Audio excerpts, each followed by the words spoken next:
नमस्कार मित्रांनो, ठरलं तर मग या मालिकेच्या आजच्या भागात आता महिप्त त्या बाईला प्रियाची पूर्ण वाढण्यासाठी, पूजा घेण्यासाठी किल्लेदारांची वाढलेली धमाका करणार आहे.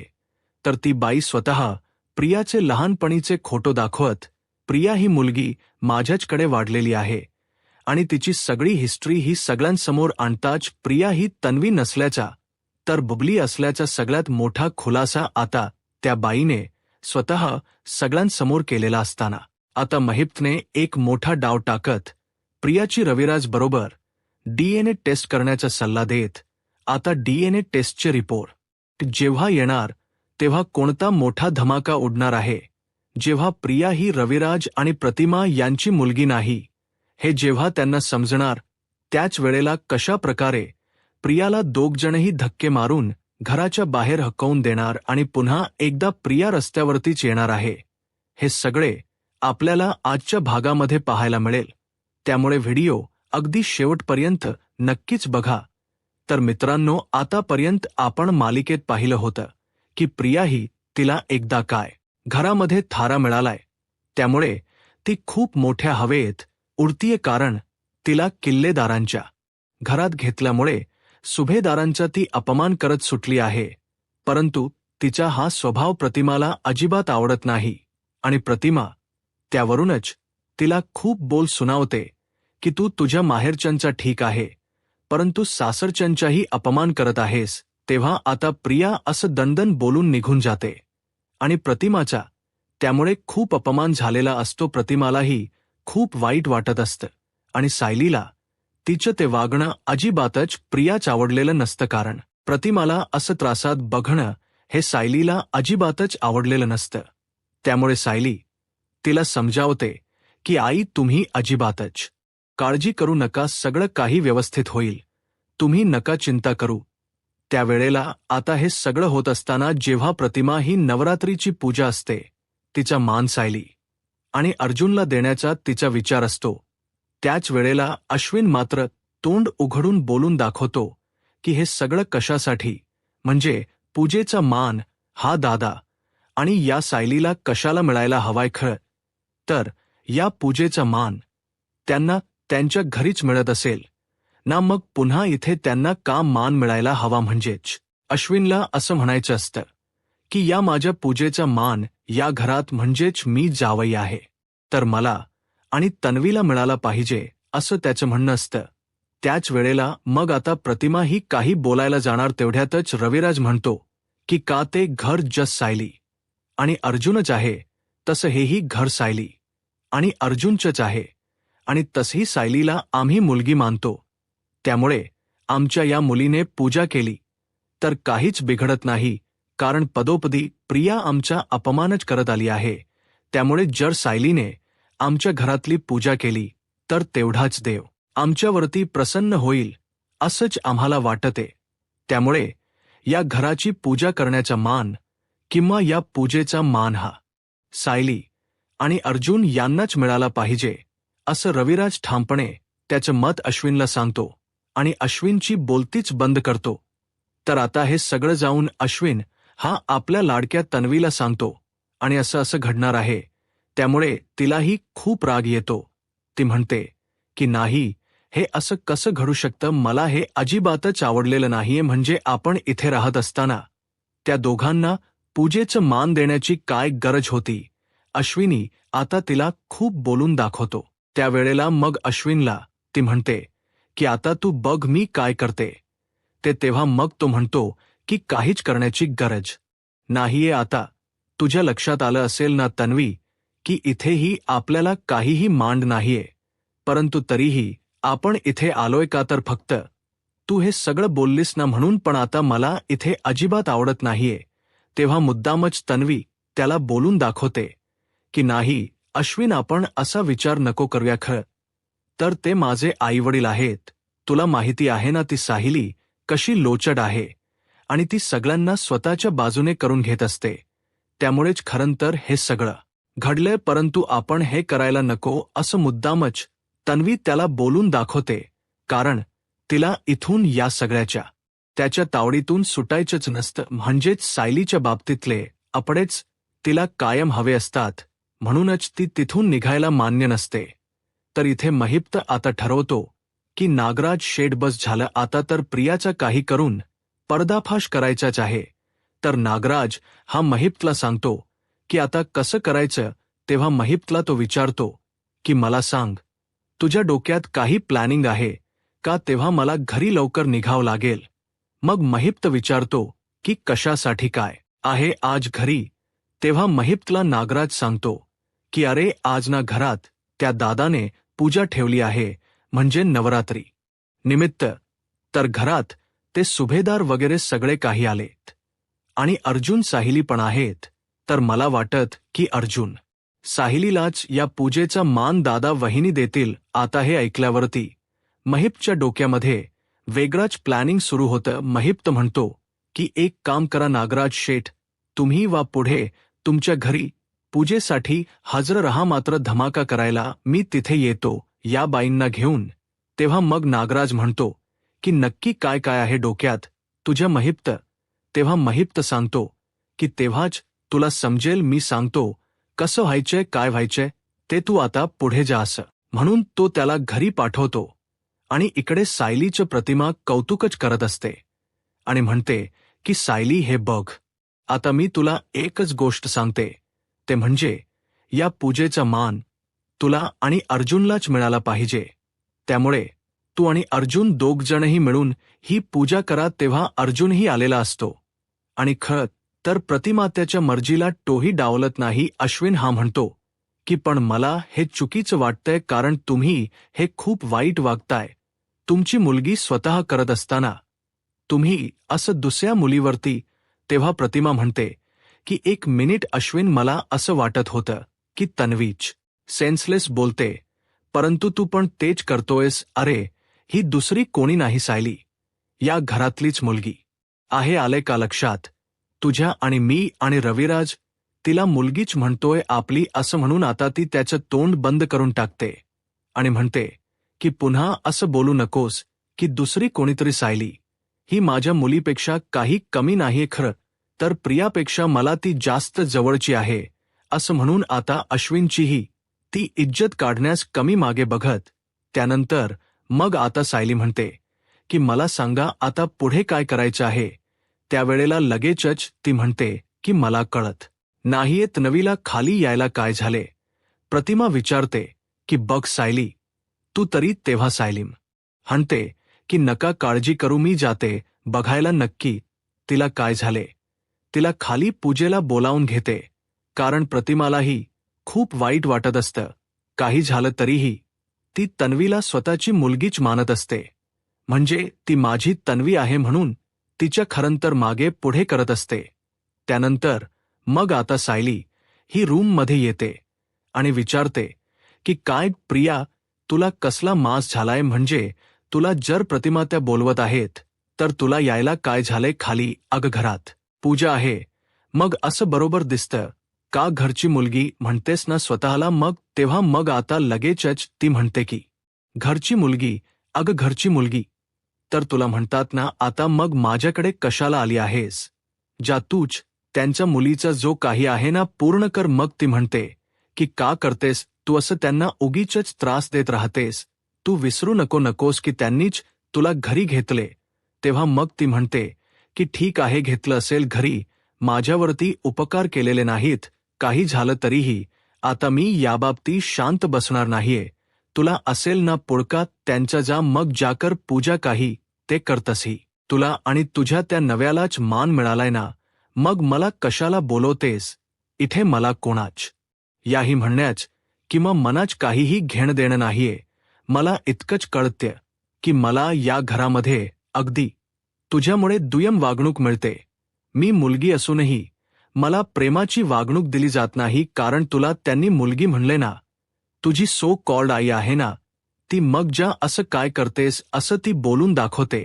त्यावेळेला मग आता सायली खाली येते आणि सायली आल्यावरती तिचा चेहरा पाहून सगळ्यांना लक्षात आलेलं असतं की प्रिया काय म्हणाली असेल किंवा प्रिया खाली येणार नाही हे सगळ्यांच्या लक्षात येतं. तेव्हा मग आता लगेचच सायली म्हणते की ठीक आहे, आपण आरतीला सुरुवात करूया. प्रिया आता सरळच म्हणालेली असते की मी काही खायली येणार नाही, तुला जे काही करायचे ना ते करून घे. त्यामुळे आता सायलीला याच खूप वाईट वाटलेलं असतं की प्रिया अजिबातच ऐकायला तयार नसते. प्रतिमा त्याला प्रिया सायली ठरवते की त्यांना सांगायचं, काहीतरी कारण सांगून हे मुद्दाम घडवून आणायचं. तर इथे आता नागराज हा महेशच्या येण्याची वाट बघत असतो. तो विचार करतो की नक्की काय आहे. म्हणजे हा महेश मला म्हणाला तर होता की खळत तो त्या बाईला घेऊन येईन म्हणून आमच्याच घरी, मग तो सुभेदारांकडे तर चुकून गेला असेल ना, असा विचार त्याच्या डोक्यामध्ये येत असतो. तेवढ्यातच आता सायली आणि अर्जुन हे दोघंही जोड्याने पूजेसाठी बसलेले असतात आणि पूजा सुरू व्हायच्या अगोदरच महेश हा त्या मावशीला घेऊन तिथेच किल्लेदारांच्या घरावर आवाज देतो की आहे का घरात कोणीही, असं म्हणून तो आता आवाज देत आलेला असतो. आणि महेशचा आवाज ऐकल्यानंतर इथे प्रियाला चांगलाच घाम फुटतो. प्रिया म्हणते की हा आवाज कोणाचा आहे? हा महेशचा तर आवाज नाहीये ना, पण हा महेश इथे आता करतोय तरी काय? म्हणजे घरात पूजा आहे आणि याच इथे काय काम आहे आता? प्रियाला पूर्ण धडकीच भरलेली असते, कारण महेश जेव्हा जेव्हा येतो काही ना काहीतरी कारस्थान कांड घडतंच हे तिला माहीत असतं. तेव्हा महेश आल्याबरोबर म्हणतो की काय मला बसायला सांगणार की नाही? मी पाहुण आहे, काही कॉफी चहा वगैरे? तुमच्या घरात देव दिसतंय. तेव्हा मग आता लगेचच रविराज म्हणतो की एक मिनिट महेश शिखरे, तू इथून आता ब्या बोलाने निघून जा. तू इथे कशासाठी आलेला आहेस ते मला खरखर सांग आता. प्रतिमा जराशी त्याला पाहून घाबरते. तेव्हा मग आता लगेचच पुढे प्रिया म्हणते की हा अण्णासरांचा म्हणजेच त्या महेशचा आवाज दिसतोय. नक्की कशासाठी आला असेल? हा खाली जाऊन बघितलं पाहिजे, असा विचार प्रिया करायला लागते. तेव्हा नागराज हा तिथेच उभा असतो आणि बिनधास्तपणे नड असं महेशला तो अगदी खुणावून सांगत असतो. तेव्हा मग महेश इथे तुझं काय काम आहे, असं सगळ्यांनी विचारताच तो बोलायला सुरुवात करतो आणि म्हणतो की एक मोठं काम माझं तुमच्याकडे होतं आणि त्यासाठी मी आलो या ताईंना घेऊन. या ताई कोण आहेत तुम्हाला थोड्याच वेळात समजेल. म्हणजे काय ना, मी प्रस्तावना सांगतो तुम्हाला, म्हणजे तुम्हाला मूळ मुद्दा नक्कीच समजेल. तेव्हा सगळेजण आता महेश आल्यामुळे त्याच्याकडेच लक्ष देऊन असतात की नक्की हा काय सांगतोय. तेव्हा मग महेश म्हणतो की बाई, तुम्ही बोलायला सुरुवात करा. आणि काय ना वकील साहेब, तुमची मुलगी तुम्ही स्वतःची म्हणताय ना, ती तुमची मुलगी नाहीच आहे मुळात. तेव्हा हे ऐकल्यावर आता कशाबद्दल, म्हणजे कुठल्या मुलीबद्दल, असं रविराज विचारतो. तेव्हा महेश सांगतो की तुमची मुलगी, तुम्ही तन्वी सुभेदार तुमची मुलगी समजताय ना, ती तुमची नाहीच. मुलगी या बाईची मुलगी आहे. ती या बाईने तिला सांभाळली.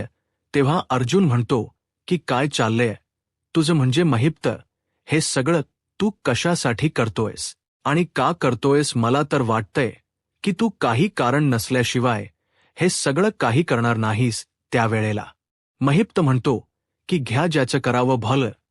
तो म्हणतो माझंच खरं. अहो वकील साहेब, तुम्ही 2-3 वकील आहात आतापर्यंत, तुम्हाला समजायला नको पाहिजे होतं का की ही मुलगी तुम्हाला फसवते? प्रिया नावाची खूप कोठारडी मुलगी आहे.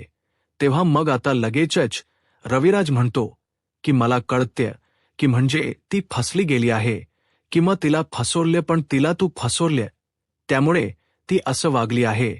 तेव्हा मग आता लगेच तो म्हणतो की नाही, मी फसवलेलंच नाहीये. त्या मुलीला तुम्ही फसवले कोणी, कारण ती आम्हाला फसवती.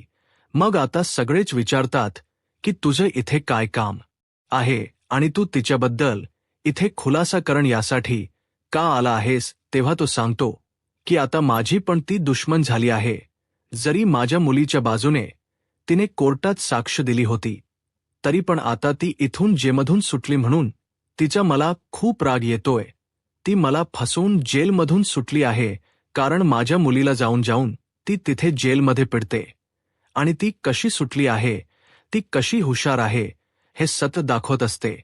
खरं तर हे सरळ तिने मुद्दाम माझ्या विरोधात ट्रॅप रचला होता आणि त्याचाच व्हिडिओ बनवून ती सुटली आहे, तेव्हा मग आता अर्जुन म्हणतो की 1 मिनिट महिप शिकरे, नक्की तुझा काय मुद्दा आहे तो सांगशील का, आणि या बाई कोण आहे, यांना काय बोलायचं ते जरा नीट सांग. तेव्हा मग महिप्त सांगतो की बोलतो अर्जुन, सुभेदार बोलतो, आता मी मेन मुद्द्यावरच घाव घालतो. आणि मग तो म्हणतो की बाई बोला, तुम्ही आता बोलायला सुरुवात करा, जे काही खरं आहे ते. तत्पूर्वी तुमच्या त्या पूजनीय प्रिया उर्फ तन्वी, किल्लेदार उर्फ तन्वी, सुभेदार उर्फ बबली हिला बोलवा. आता बबली हे नाव ऐकल्यावर सगळेजण घाबरतात. प्रिया पण आता खाली उतरते आणि स्वतःच घाम फुटपुसतच येते, कारण आता जेव्हा ती त्या बाईला बघते तेव्हा मात्र तिला पाहून अगदी धक्काच बसतो आणि तिच्या लक्षात येतं की ही बाई कोण, कारण लहानपणीचं जे काही सत्य असतं ते बबली म्हणजेच प्रिया अजूनही विसरलेली नसते. ती लगेचच येते आणि महिप्त तिच्या समोर जाऊन विचारतो की काय बबली, अगं किती किती झोल केलेस तू, आता या बाईला तू ओळखतेस की नाही ते सांग. तेव्हा लगेच अर्जुन विचारतो की प्रिया काय आहे हे सगळं खरखर सांगायचं, आता काही लपवायचं नाही. तेव्हा महिप्त म्हणतो की नाही, आता वकील साहेब काहीच लपणार नाहीये, सगळं सत्य बाहेर येणार आहे पुराव्यासकट. तेव्हा मग रियाला चक्कर यायसारखी होते. खरं तर तिला आता खरंच चक्कर आलेली असते. महिप्त म्हणतो की बघा सावरा सावरा, या पोरीला सावरा, बघा हिला चक्कर यायला लागली. तेव्हा मग ती रडायला, नाटक करायला, ड्रामा करायला सुरुवात करते आणि म्हणते की मला वाटलंच होतं, हे ना खरंच असंच करणार आहे, का करतात हे माझ्यासोबत असताना मला खरंच कळत नाही. त्यावेळेला मग प्रिया मुद्दामच रडण्याच नाटक करून दाखवत असते. तेव्हा आता ती बाई म्हणायला लागते की तुझी ही नाटक बंद कर, म्हणजे मोठी होऊन किती चालाक झालीस तू, अगं मला भेटायचं सोडून तू तिथे तुझी नाटकं सुरू केलीस. तेव्हा मग आता लगेच अर्जुन म्हणतो की बाई तुम्ही कोण आणि तुम्ही या प्रियाला कसं काय ओळखता, नक्की काय आहे कनेक्शन ते. प्रिया या अगं आतापर्यंत किती किती धक्के देणार आहेस तू, म्हणजे तू तन्वी नाहीस आणि तसं तन्वी बनून या घरात वावरत होतीस. आता सगळे तिच्यावर वरसून पडलेले असतात, कारण तिचं सगळं सत्य सगळ्यांसमोर येतं.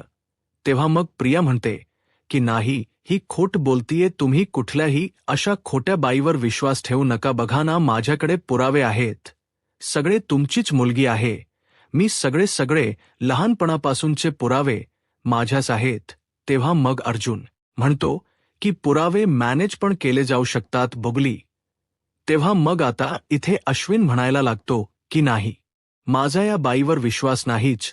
तेव्हा मग महिप्त म्हणतो की आपण एक काम करूया, आपण ना काय ते DNA टेस्ट का काय करतायत ती टेस्ट करूया. अश्विन म्हणतो की महिप्त शिकरे, तुला माहिती आहे का ही टेस्ट अगोदरही केली गेली होती आणि त्यावरूनच सिद्ध झालं होतं की ही जी मुलगी आहे ना, म्हणजेच तन्वी, ही रविराज आणि प्रतिमा यांचीच मुलगी आहे.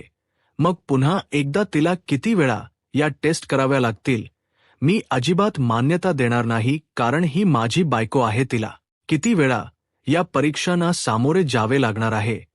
प्रिया आता मुद्दामच रडते आणि म्हणते की हो अश्विन, नशीब तू तरी माझ्या बाजूने आहेस, कोणीच मला समजून घ्यायला तयारच नाहीये. तेव्हा मग अश्विनला आता लगेच अस्मिता बोलते की नाही अश्विन, तू जरा गप्प बस. तेव्हा मग अर्जुनच्या लक्षात येतं कदाचित तर ते रिपोर्ट प्रिया इतकी फेरफारी करणारी आहे, तर ते रिपोर्ट्स तिने कदाचित मॅनेज केले असतील. तर त्यामुळे अर्जुन ठरवतो की त्याच्या मित्राला, एका मित्राकडूनच तिचे रिपोर्ट्स करून घ्यायचेत, म्हणजे म्हणूनच आता त्यांचे सॅम्पल कलेक्ट करण्यासाठी अर्जुनचाच मित्र स्वतः येतो आणि तो डॉक्टरच असतो आणि तो त्यांचे 2 ही म्हणजे टेस्ट जे असतात ते करण्याच ठरवतो, म्हणजेच पृथ्वीराज आणि तन्वीची DNA टेस्ट करण्याच ठरवलेलं असतं. त्याचप्रमाणे आता अर्जुनने पूर्णपणे आपला मित्रच ठेवलेला असतो, जेणेकरून कोणीही त्यामध्ये फेरफार किंवा काही एक्सचेंज करू शकत नाही. आणि नागराजला प्रिया या सगळ्यावर लक्ष ठेवायला सांगते, कारण रविराजच लक्ष पूर्णपणे प्रियावरती असतं, कारण जर प्रिया घराच्या बाहेर पडलं तर ती नक्कीच काहीतरी करू शकते. परंतु आता नागराजही त्या लॅबमध्ये जातो तेव्हा त्याच्या लक्षात येतं की तो मित्र म्हणजेच अर्जुनचा मित्र आहे आणि जर त्याने अर्जुनला सांगितलं तर मीही अडकलो जाईनच, माझंही सत्य अर्जुन समोर यायला कमी होणार नाही. त्यामुळे आता रविराजला म्हणजेच नागराजला काहीही करता येत नसतं. तेव्हा आता इथे 1 दिवसानंतर रिपोर्ट आलेला असतो आणि त्या रिपोर्टमध्ये आता चैतन्य तो रिपोर्ट कलेक्ट करून येतच असतो. तेव्हा मग आता प्रिया मुद्दामच ठरवते की ती रिपोर्ट तिथल्या तिथे काहीतरी एक्सचेंज करायचे. ती फोन थ्रू काहीतरी करणार असते, परंतु तेवढ्यातच तिथे आता रिपोर्ट हा आलेला असतो आणि जो खरा रिपोर्ट असतो तो प्रियाच्या हाती लागतच नाही आणि अर्जुनचा मित्र हा तो रिपोर्ट सगळ्यांसमोर दाखवतो. तेव्हा त्या रिपोर्टमध्ये स्पष्ट असतं की रविराज व प्रतिमा यांची मुलगी ही तन्वी नाही, म्हणजेच ही मुलगी बबली आहे. हे सगळ्यांसमोर सिद्ध झालेलं असतं. आता कशा प्रकारे साहिली ही देवी आई जवळ प्रार्थना करते की हे सगळं काय चाललंय देवा, म्हणजे तन्वी ही मुलगी ही प्रतिमा आणि रविराज यांची नाही, शिवाय माझेही आई बाबा या जगात नाहीयेत, म्हणजे मीही अनाथन एका प्रकारे माझ्या आई वडिलांसाठी, आणि तेही पोरके झालेत त्यांच्या मुलीसाठी. अशी परिस्थिती आता त्या दोघांची निर्माण झालेली असते. मग नेमक तन्वी ही म्हणजेच साहिली आपली मुलगी आहे हे कशा प्रकारे रविराज आणि प्रतिमा यांच्या समोर येणार आहे, आणि मग आता कशा प्रकारे रविराज प्रतिमा स्वतः प्रिया तन्वी नाही हे समजल्यानंतर तिला घराबाहेर धक्के मारून हाकलून लावणार आहेत. आता पुढे काय होईल हे पाहायला आत्ताच माझा महाराष्ट्र या यूट्यूब चॅनलला सबस्क्राईब करा. धन्यवाद.